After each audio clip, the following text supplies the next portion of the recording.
What's going on, guys? It's your boy. Welcome back to another video. So today is another episode of Unfiltered Talks, except for this is actually going to be a lot more filtered than my Unfiltered Talks usually are. I just had something that I wanted to talk about, and I wasn't sure what kind of video to make it, and I didn't want to make it a ranking video because that seemed kind of counterintuitive, but today I'm going to be talking about some of my favorite superhero costumes that I feel like are very overlooked and very underrated because I've been watching a lot of like videos recently where people have been ranking their like top 5 or top 10 favorite superhero suits of all time, and a lot of them are pretty good lists, right? Like, I'm not going to say that I disagree with a lot of people on the internet, but I always feel like there are certain costumes that get overlooked whenever people are ranking these superhero suits. So I kind of just want to make some list explaining, you know, hey, these are some of my favorite overlooked superhero suits and some that I really think deserve more time in the spotlight. So I'm kind of just going to run through some, I think it's like 12 costumes that I really enjoy in superhero media. And there's going to be no particular order because I didn't want to rank these because I feel like I said, I'm doing this because I think that these are ones that get left out of the rankings a lot. So if I ranked them, I feel like that would just be weird.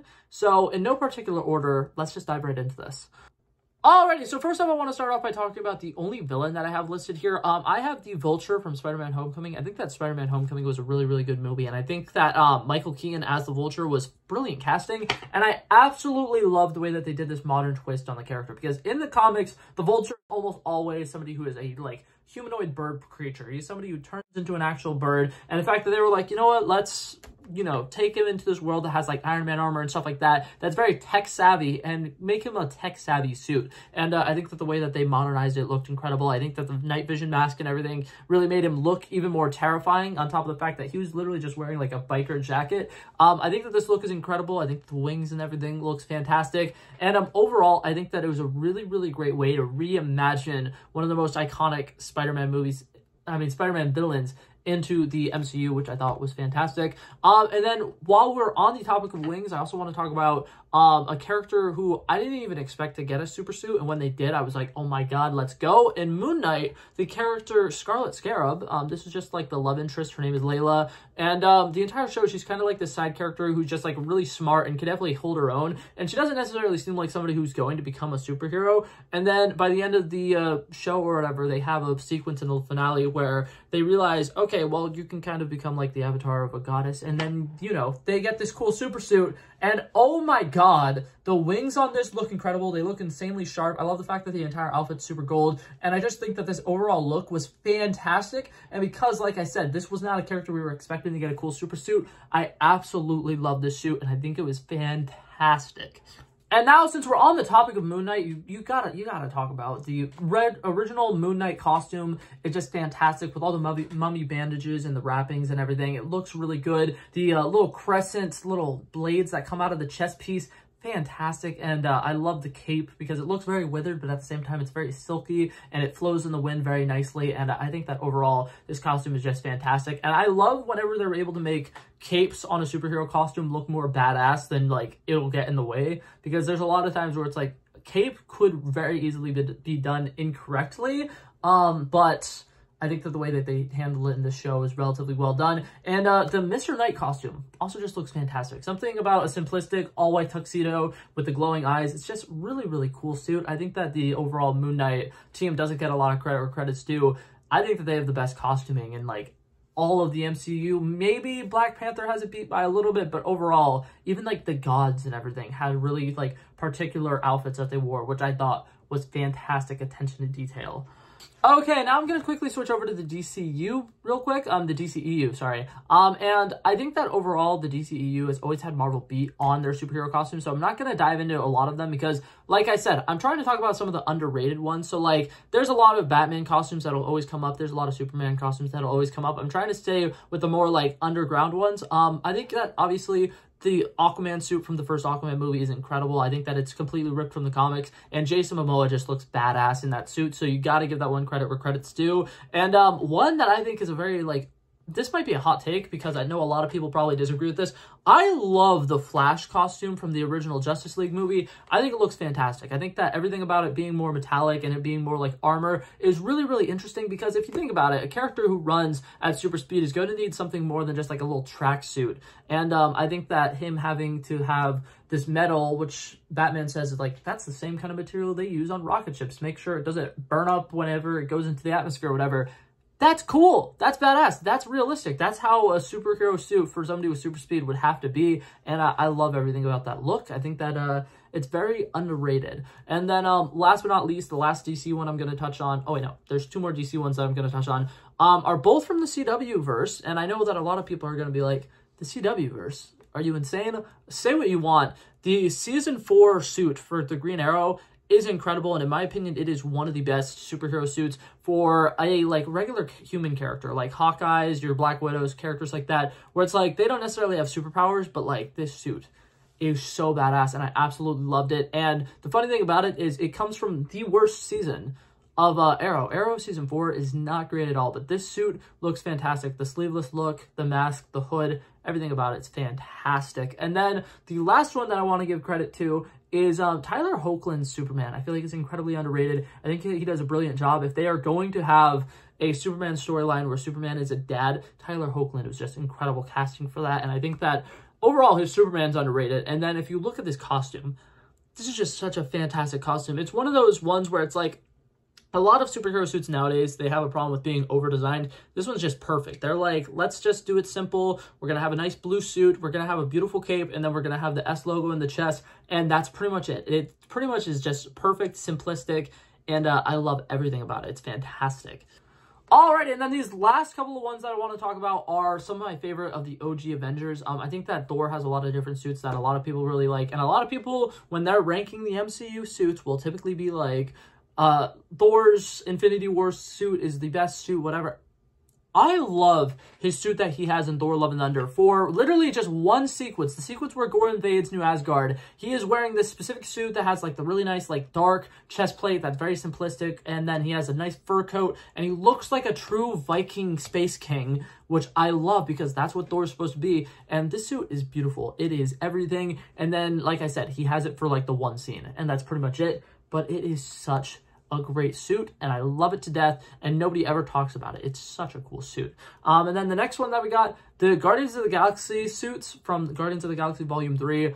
Getting to see them in their like comic accurate like suits, fantastic. The only thing that I'm disappointed about is that we didn't get Star-Lord with his iconic helmet, but overall these suits were relatively really good transition from the comics to the live action. I think that all the characters look pretty good in them. The next one, I think that this one pretty much wins me over because if you ever have a practical mask on a suit, it will instantly be 10 times cooler for me. And this one has a practical mask. The first Ant-Man suit from the original Ant-Man movie. It is so simplistic, and I know a lot of people are going to be like, that's so simplistic, it's not even that interesting. The helmet is so cool to me, and I absolutely love the helmet. And then, like I said, it's a practical helmet, so there's sequences where he takes the mask off, and it feels more impactful because he's actually taking a mask off, and vice versa. Something that I hated about some of the later seasons of the CW Flash show is they decided to CGI his mask, and in the beginning of the series, every time he would, like, introduce himself to somebody or he would reveal his identity, it was a big deal, and he would take his mask off, and oh my god, there would be, like, this big shocking reveal. And then at the end of the season, there'd be times where it's like,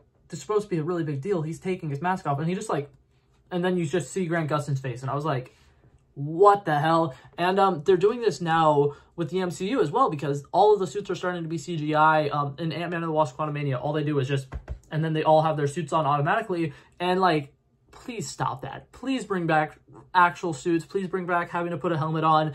It's so much cooler when you actually can, like, physically see the suit up sequence. I feel like Marvel did really well back during the original Iron Man movies where we had to wait like 30 seconds to watch Iron Man get his suit on.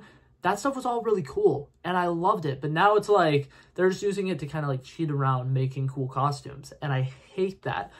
Yeah, so that being said, we got one more little one in this category of the like OG Avengers, the Ronin suit from Avengers Endgame. It's a really cool suit. We only get to see it for about 2 minutes in Avengers Endgame, but we get to see it a little bit more in the Hawkeye show whenever he's going around hunting down the tracksuit mafia during the blip.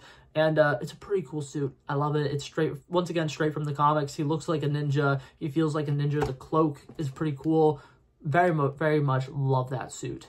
Okay, now the last couple ones I want to talk about are some of my favorite female superhero suits in all of comic book media. Obviously, the original Wonder Woman suit is incredible, but I definitely think that that's probably on list for some of the greatest suits ever. So I was going to kind of stray away from that one. But one that I love, when we first are introduced to Sylvie in the Loki TV show, the suit that she's wearing is a very simplistic suit, but it gives off such like a epic like Loki vibe. And then the horns, with one of the horns being like ripped in half or whatever, pretty cool. I absolutely love that look, and I think that they did such an interesting job with making a different Loki variant for that. And like she feels like she's been through a lot just because of how like withered the suit is and like the broken horn and everything. It's cool. I also love the fact that she uses her horns as a weapon in the first sequence when we see her.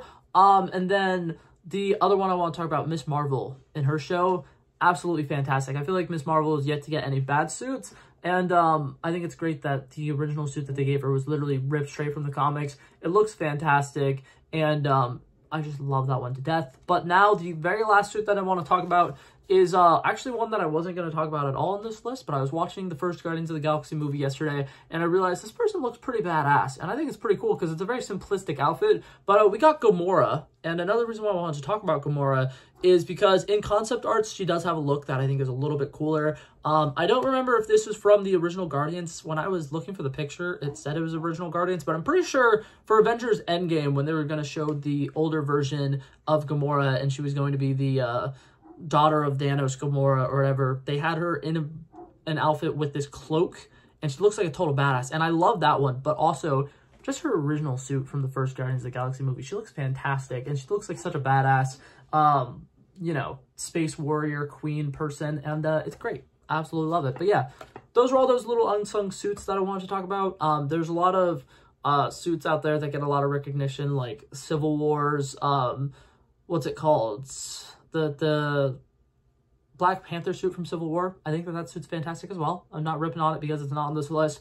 The Winter Soldier Captain America suit, the Endgame Captain America suit with the scales, any Iron Man suit. I didn't want to put any of them on here because I feel like they're all pretty much on these lists all the time. The Batman suit, I agree it's a great suit, but I'm here to talk about the underrated ones. So, that being said, that was it for this video, guys. Thank you guys so much for coming by and checking it out. I love and appreciate you guys so much for watching. If you liked it, feel free to like and subscribe, and I will hopefully see you guys in the next one. Peace out. Bow, bow, bow. He wanted me to drop a verse, I did this. We planned a day, then we did this. Wanna be in love with the girls with the kisses. Don't give a damn, I'll rid this.